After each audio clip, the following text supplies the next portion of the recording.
अब चलते हैं क्वेश्चन नंबर 7 की तरफ और वहां हम लोग देखेंगे कि क्या फोर्स और डिस्प्लेसमेंट का आपस में कोई ताल्लुक है। आइए एक्सप्लेन करते हैं। Is there a connection between F and X in mass spring system? Explain.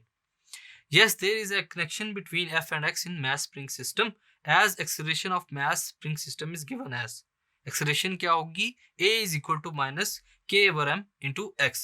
Rearranging the equation we get then MA is equal to minus KX.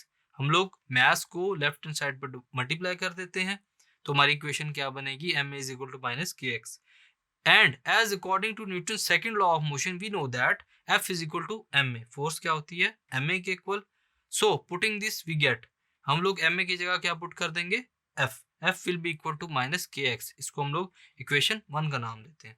Equation 1 represents that mathematical form of Hooke's law. ये क्या है? Mathematical form है किसकी? Hooke's law की।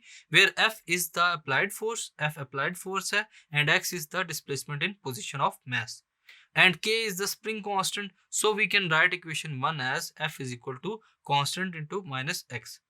This represents the relation between f and x and it tells us that force and displacement are directly proportional to each other.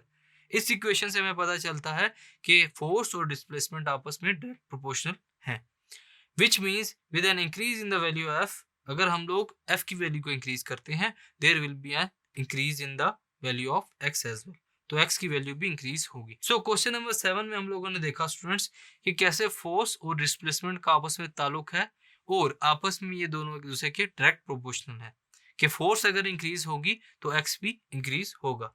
Thank you.